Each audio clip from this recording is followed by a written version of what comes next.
Look, I said this a long time ago. I honestly do not believe that Donald Trump wants to be president of the United States. Why do I say that? Donald Trump, okay, does have the backing of quite a large number of the people of the country. There's no ifs, ands, or buts, no questions about that. But Donald Trump has said everything possible in order to disqualify himself from the nomination process and the race to be president. And every time he does something, all of his supporters that have drunk the Kool-Aid put on blinders and say that's all right. I mean, from the attack on obviously the Mexican community, as far as calling them criminals, rapists, etc., etc. The black community, as far as constantly retweeting white supremacist literature. The Muslim community, as far as the ban on Muslims and wanting to monitor Muslims in mosques. The handicapped or physically challenged community, as far as the fun that he made of that physically challenged reporter that had interviewed him.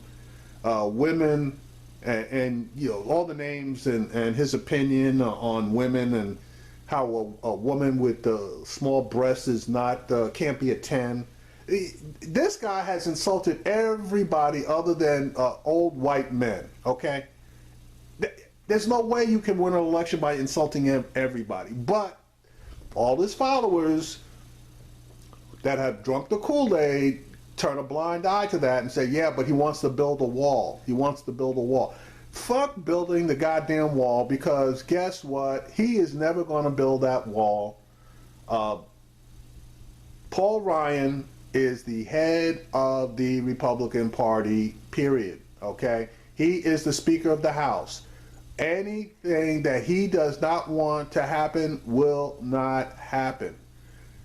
In order to build the wall, you need to appropriate funds. If Paul Ryan says no funds are going to be appropriated for building that wall, guess what? You're not building a goddamn wall. So Donald Trump's attack on him is asinine, if not totally ridiculous. Now, the attack on the Clintons, that they're fair game, fuck them. He can do all that he wants. But him being stupid enough to go after Paul Ryan, who he absolutely needs in order to get anything done, is a mark of utter stupidity. Wars, the presumptive Republican nominee, back on the attack this morning, defending his pointed comments over the weekend about Hillary Clinton and the former President Bill Clinton, as well as his comments regarding House Speaker Paul Ryan, who refused last week to endorse Trump, saying he's just not ready at this point. The conversation turned first this morning to the Clintons. She is playing the woman's card to the hilt. She is going, I watched over the weekend and everything is about women, and Donald Trump raised his voice, and, it's all nonsense. And you know what? Women understand it better than anybody. And watch how well I do with women when it counts, when the election comes. He was the worst abuser of women as a politician in the history of our country. He was impeached. He was impeached. Now, Trump was also asked about Sarah Palin's announcement this weekend that she would work to defeat Speaker Ryan by backing his primary opponent in Wisconsin. Sarah Palin is a bitch that needs to shut up and go home. She is irrelevant. And why Trump even put her out on the stump to campaign for him it's beyond a leap of faith. I did a video on her yesterday, and she's ridiculous. She's a failed woman, other than I guess with Glenn Rice when she took the giant salami and didn't want to say anything. But anyway, that's another story. What has this woman accomplished other than being a poster girl or a poster woman for the Tea Party? This woman is ridiculous. So anyway, enough said with that. But Paul Ryan, my feeling is he is going to blow Trump's ass up, and when they get in that meeting on Thursday, and he's going to just give him the facts of life, and let him know that if Trump doesn't have Ryan's support, he's not really going anywhere, because Paul Ryan did the right thing. He stated to give his people cover that he wasn't in the Trump camp, but that he could get there. Okay, he wasn't there yet, but that he could get there. There's nothing wrong with that. That's the kind of statement that you make when you're trying to work it out with somebody. Trump, if you're not immediately jumping on his fucking bandwagon, he wants to pull out the knives and try to skewer you. Well, he picked the wrong target on this one, and I believe Paul Ryan is going to come out on top as far as that's concerned. And you're going to watch Trump, have to backpedal. Which, again, I'm back to what I was saying. Does Donald Trump really want to be president? Because everything he's doing basically is shooting himself. Now, if he's Superman, I guess we're going to need some real kryptonite bullets. But the bullets that he's shooting himself with right now, they're having effect not on his base supporters, but on the general public at large. Here is the interaction of Tamron Hall with various people on the panel, including Michael Steele. Decision prompted by Ryan's refusal, she says, to endorse Trump, or not to endorse. He called me not so long ago, I don't know, a number of weeks ago, but he called me and he was very supportive and very nice, and I thought everything was fine. Now that was debunked. The last time that Ryan, and the only time that Ryan spoke to Donald Trump was way back in beginning of March. So Trump got caught lying on this one. And I got blindsided, so we'll see. Look, I'll see what happens. Now, Trump also told our own Chuck Todd over the weekend that he was blindsided by Speaker Ryan's refusal to endorse him. He also refused to rule out removing Ryan as chairman of the Republican convention unless Ryan endorses him.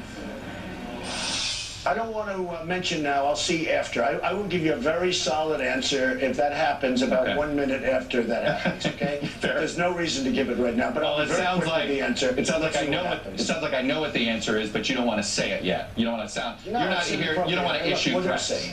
You're not going to issue a public threat. I don't think that's going to happen. Trump and Speaker Ryan scheduled to meet in Washington this Thursday. Right now, we have all of this covered with our correspondents and analysts standing by. Let's start things off with CNBC's chief Washington correspondent, John Harwood. We'll also bring in, as you see there, Michael Steele, David Corn. But listen, John, before this morning, the lead was probably these vicious attacks that Trump has leveled against Hillary Clinton, her husband's affair, or affairs, alleged affairs. Now it's his flip-flop on taxes and the problems this presents again with his own party. Let me play a little bit of what Trump said this morning, trying to clarify where he stands on raising taxes for the wealthiest people in this country. Do you believe in raising taxes on the wealthy? I do. I do, including myself. I do. This morning. Okay, that was his original statement with Savannah Guthrie a few weeks ago on the Today Show. This morning, he's trying to clarify this comment, John. That's right. And, Donald Trump over the weekend in the interview with Chuck Todd talked about negotiating his tax plan and how the rate would go up. What he's saying this morning is that what he meant was that the rate would go up from the 25% that he's proposed in his plan, not would go up from the 39.6% that's in current law. Now, only Donald Trump knows what he meant, to be honest. When he did the interview with Chuck, that's what I thought he meant, thought coming up from 25. But Donald Trump, it's the responsibility of the candidate to speak more clearly about exactly what he is articulating. And the fact that Donald Trump doesn't have a deep attachment to policies or specific public policy goals. Translation, Donald Trump flip-flops whenever he wants to flip-flop. Makes it subject to misinterpretation and creates the kind of box that he found himself trying to get out of this morning. Yeah, he is trying to get out of this box, particularly as I pointed out the timing, John. You've got this meeting with Paul Ryan on Thursday, and while Paul Ryan and others may dismiss his talk of banning Muslims or this wall that he says he will build as impossible promises, when you have someone who's your standard bearer now for your party going against you on potentially taxes, what he said on the stage at the debate stage on protecting Social Security and entitlements, all of these things are fundamentally against what Paul Ryan believes his party should be focused on and what they stand for. No question about it. And Paul Ryan cares about two things more than anything else. One is limiting the size of government, and the way to limit the size of government now is to curb the growth of Medicare and Social Security. And the second is supply-side tax cuts that Paul Ryan believes would spur economic growth. And so anything, whatever Trump actually meant to say about negotiating with the Congress, when you start saying that you're going to go up on where you've been on taxes, that goes in the opposite direction of what you need to try to get Paul Ryan on your side. And we just got some developing news in. Let me bring in Michael Steele and David Corn. If you can, John, I'd like for you to stick around as well. We just heard Chairman Steele, that Chris Christie will now be in charge of Donald Trump's transition team. Can I have that, please? Thank you. Yeah, well, he might be in charge of his transition team, but he's going to be in charge of a non-existent transition team.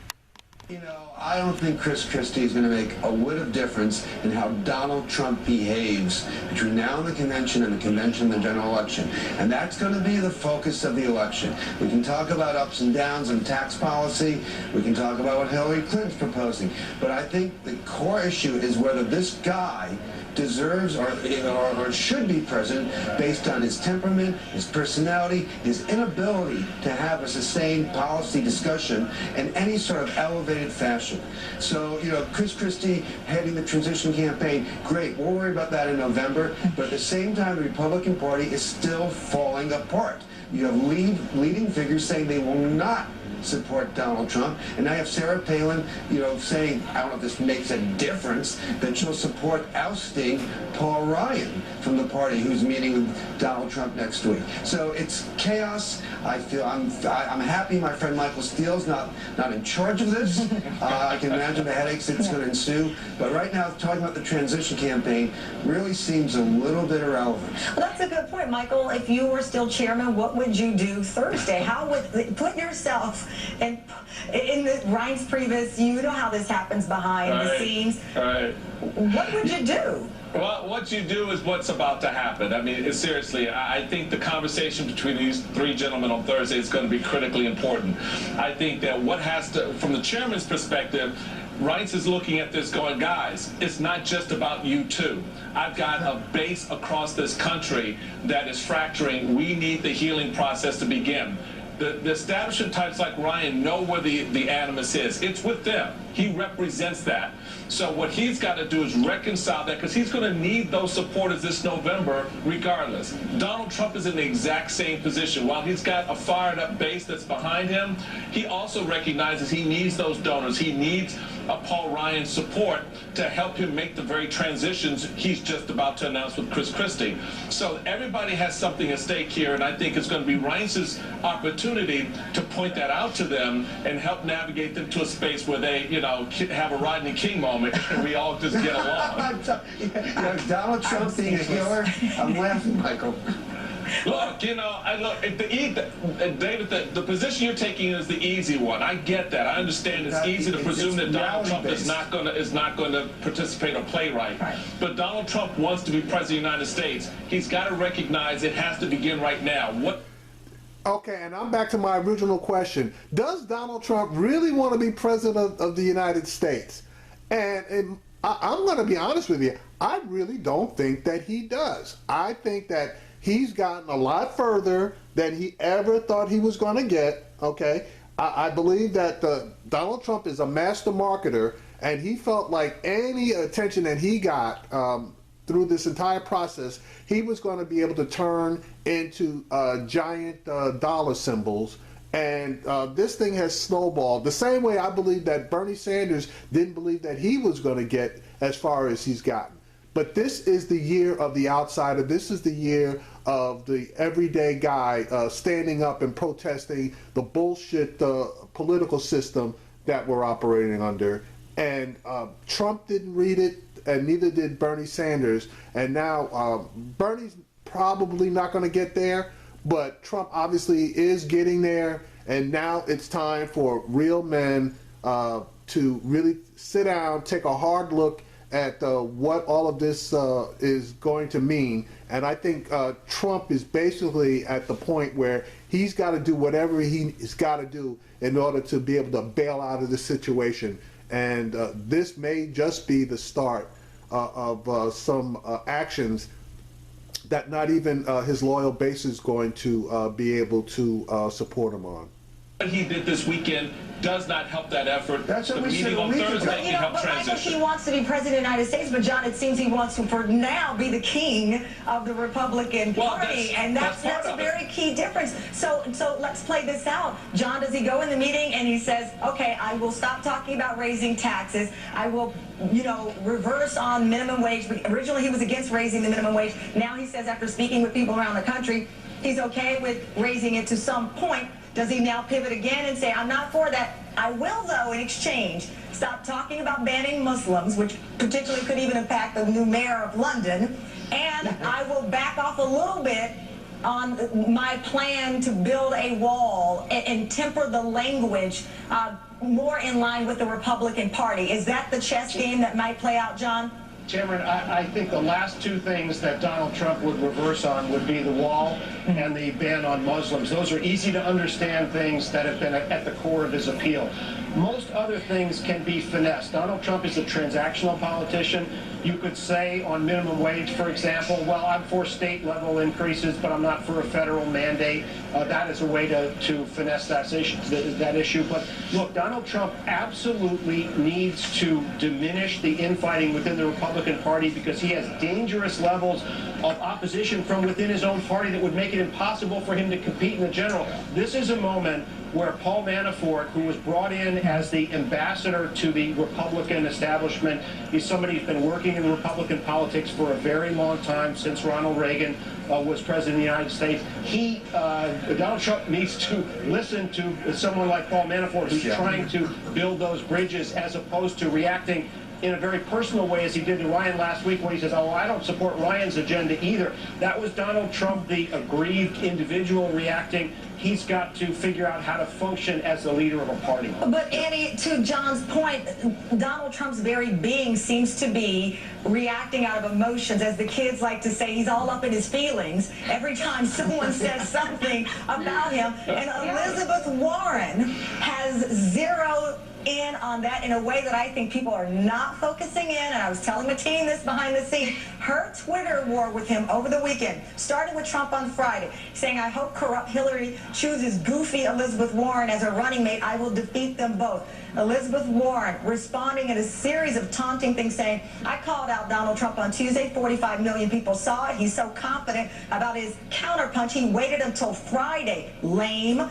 then it goes on. I can't believe I'm reading this. Goofy Donald Trump, for a guy with the best words, that's pretty lame nickname. Weak, hitting him in the way that he's hit other people, questioning, as he did, Hillary Clinton's stamina. She then goes on to say that if you think recycling Scott Brown's hate-filled attacks on my family is going to shut me up, think again, buddy. Weak. What's the behind-the-scenes strategy there? Well, if you're chuckling about having to read it, imagine being Elizabeth Warren and, having to write it on a Friday evening, or Donald Trump responding to it. I mean, I think part of what was so remarkable about that exchange was just like the people who were doing it and the time frame in which it was happening, which was, Friday night, it starts at 7, Elizabeth Warren replies around 8:30, and then it drags into like 11:30 at night that they're going back and forth. So I just have to point that out. But I mean, behind the scenes here, I think it's pretty clear that Elizabeth Warren is looking for a role to play for herself in the general election. I think she would have liked to have been able to come out and endorse by now. She hasn't been able to, presumably because she would be on Hillary Clinton's side and has not been able to find a space to do that since Bernie Sanders' campaign has been so much stronger than anybody thought. So I think what she's trying to do is find a way to pivot and bring her progressives with her to focus on the general election, which is what Democrats feel that they need to start doing. I mean, Democrats watched as Donald Trump was, was not attacked for months and months and months by the Republican field and just completely chewed through that field.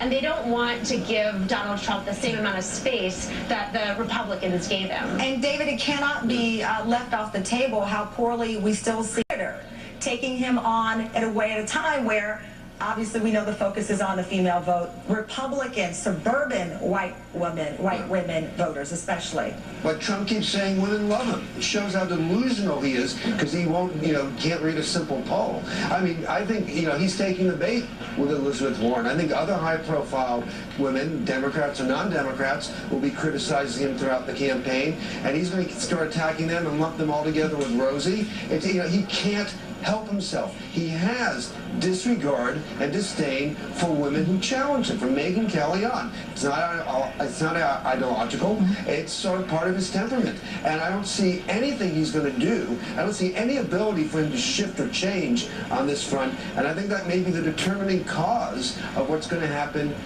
in November. So whenever he sits down with Paul Ryan and Paul Manafort or getting advice from Chris Christie, he is not going to change in the way he's reacting and treating women. And then, to say that Hillary Clinton is hated by women, well, that's called projection in sort of a negative way. And just quickly going back from the personal attacks to, again, some of the substantive arguments that are out there, Donald Trump now saying his debt buyback plan, or describing basically the United States walking away from its debts a la bankruptcy, which again opens up a wound for him. Let me play what he said.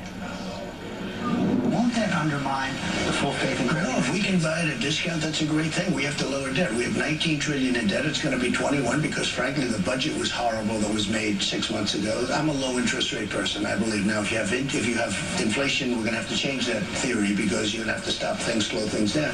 But right now, we have low interest rates. We have to rebuild the whole infrastructure of our country. So, John, when you buy debt back, or buy debt below cost, the only reason to do that is because of the danger of the debt, and particularly in business, that's where this occurs. Normally just before or just after bankruptcy. Now, there are various reasons to buy back debt business-wise, but there is no reason to buy back U.S. debt below cost. Number one, and most obvious, that would destroy the full faith and credit of the United States. Number two, it would drive up interest rates unbelievably on U.S. debt, which in turn would drive up interest rates everywhere else. So, okay, and that's economics 101. So I'm not understanding, what this guy's talking about. Anyway, here's a bit more. Went on to give more detail that people have read into basically Donald Trump saying we walk away from debt. We print our own money. Look, it doesn't work that way, and Donald Trump is speaking in the language of a deal-making businessman about something that isn't comparable in the world of government. Everybody has pointed out in both parties that if you start talking about paying back, giving haircuts to people who have loaned you money based on the full faith and credit of the United States, it's not only going to hurt the United States by having interest rates go up, it's going to hurt our status as the safe harbor for capital around the world. So this is not something that the financial system wants to mess around with, and Donald Trump, I think, is going to soon stop talking about it because it's truly something that would drive people to Hillary Clinton. You've seen Hillary Clinton do better with Wall Street money lately. She doesn't want to talk about that right now, but when you talk about the stability of the economy, the stability of the financial system, if that becomes a Democratic advantage in the general election, that is not good for Donald Trump. Awesome panel. Thank you so much. And Michael Steele, I look forward to your blog about what should happen on Thursday. Thank you. All right, and just for you to know, Paul Ryan has recently issued a statement that he is more than happy to step down as the chairman for the GOP convention in Cleveland if Donald Trump asks. So just another salvo in this particular war. This is going to get hot, and it's going to get hot quick, because if Trump asks Ryan to step down, all the gloves are going to go off at that point. And I believe Ryan is going to kick his ass. Taking him on at a time where obviously we know the focus is on the female vote, Republican, suburban white women voters especially. But Trump keeps saying women love him. It shows how delusional he is because he won't, can't read a simple poll. I mean, I think, he's taking the bait with Elizabeth Warren. I think other high-profile women, Democrats or non-Democrats, will be criticizing him throughout the campaign, and he's going to start attacking them and lump them all together with Rosie. He can't help himself. He has disregard and disdain for women who challenge him, from Megyn Kelly on. It's not ideological. It's sort of part of his temperament. And I don't see anything he's going to do. I don't see any ability for him to shift or change on this front. And I think that may be the determining cause of what's going to happen in November. So whatever he sits down with Paul Ryan and Paul Manafort or getting advice from Chris Christie, he is not going to change in the way he's reacting and treating women. And then, to say that Hillary Clinton is hated by women, well, that's called projection in sort of a negative way. And just quickly going back from the personal attacks to, again, some of the substantive arguments that are out there, Donald Trump now saying his debt buyback plan, or describing basically the United States walking away from its debts a la bankruptcy, which again opens up a wound for him. Let me play what he said. Won't that undermine the full faith and credit? No, if we can buy at a discount, that's a great thing. We have to lower debt. We have 19 trillion in debt. It's going to be 21 because, frankly, the budget was horrible that was made 6 months ago. I'm a low interest rate person, I believe. Now, if you have inflation, we're going to have to change that theory because you're going to have to stop things, slow things down. But right now, we have low interest rates. We have to rebuild the whole infrastructure of our country. So, John, when you buy debt back, or buy debt below cost, the only reason to do that is because of the danger of the debt, and particularly in business, that's where this occurs. Normally just before or just after bankruptcy. Now, there are various reasons to buy back debt business-wise, but there is no reason to buy back U.S. debt below cost. Number one, and most obvious, that would destroy the full faith and credit of the United States. Number two, it would drive up interest rates unbelievably on U.S. debt, which in turn would drive up interest rates everywhere else. So, okay, and that's economics 101. So I'm not understanding, what this guy's talking about. Anyway, here's a bit more.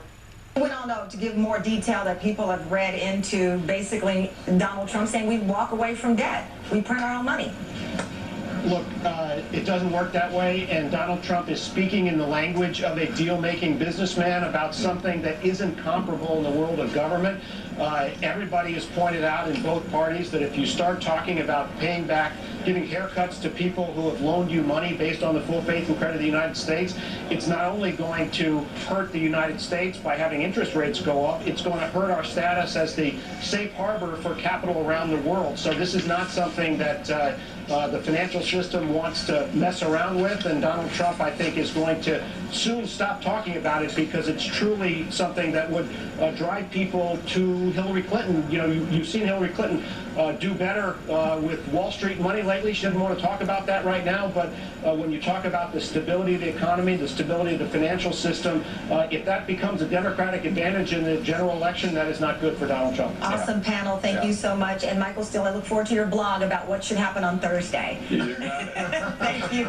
All right, and just for you to know, Paul Ryan has recently issued a statement that he is more than happy to step down as the chairman for the GOP convention in Cleveland if Donald Trump asks. So just another salvo in this particular war. This is going to get hot, and it's going to get hot quick. Because if Trump asks Ryan to step down, all the gloves are going to go off at that point. And I believe Ryan is going to kick his ass.